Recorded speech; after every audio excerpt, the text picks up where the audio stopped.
What would you say, Imam, to people who still see people like Nelson Mandela as heroes and see him as a source of inspiration? Do you feel that he was an integral part of the compromise, or was he hoodwinked to a certain degree? No, he wasn't hoodwinked. In his case, in 1964, when he appeared in court, he made a statement which was later quoted in the Financial Mail and other business magazines, that he has never ever been opposed to capitalism, and that was the cue. So they already started trying to get him on board, so they softened him up, and that was the reason for removing him from other comrades on the island who were in the Rivonia trial. Accidentally I bumped into the second in command of MK, and that's Mkhonto Sizwe. And he called me and he mistook me for somebody else, for an MK member, which I've never been. And he said to me, Ismail, which is not my name, if they think they can strike a deal with Nelson Mandela and leave us out, they are making a big mistake. So already there was a split, which was observable, that they knew that Nelson Mandela had been taken off the island in order to set in process the negotiations. Okay. So that came as no surprise. Well, looking at the current administration under Zuma, would you say that is a continuation of the same line of thinking? No, there's a big difference between Zuma. Zuma was on Robben Island for 10 years. Nelson Mandela was there for 18 years. And we'd just like to correct an historical error which says that he was on Robben Island for 27 years. That's not true.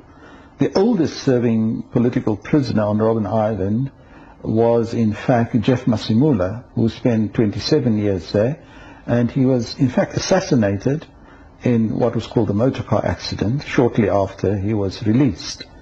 So he definitely was the longest serving prisoner on Robben Island. And he was a member of the Pan-Africanist Congress of Tanzania, yes? That is correct, a very staunch member who had received life imprisonment way back in 1963. Right.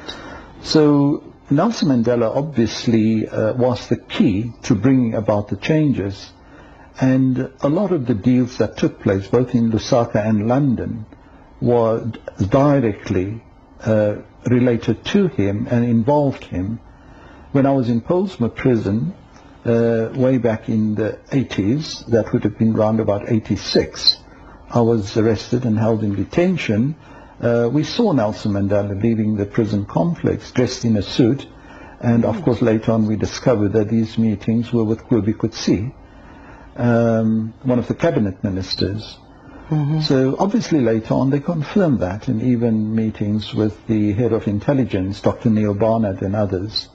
So it was a long process which started way back in 1982, and of course you had the Dakar conference and other feelers that were sent out. But it was very well orchestrated. Yes. The people who needed the settlement badly were in fact the multinational companies, the financiers, the banks, the investors. There is no freedom without the shedding of blood.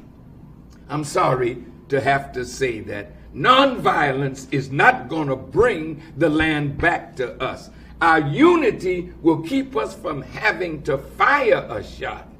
But if we are not united, the only way we're going to get what belongs to us is to make up our minds either to live to get it or die trying to get it.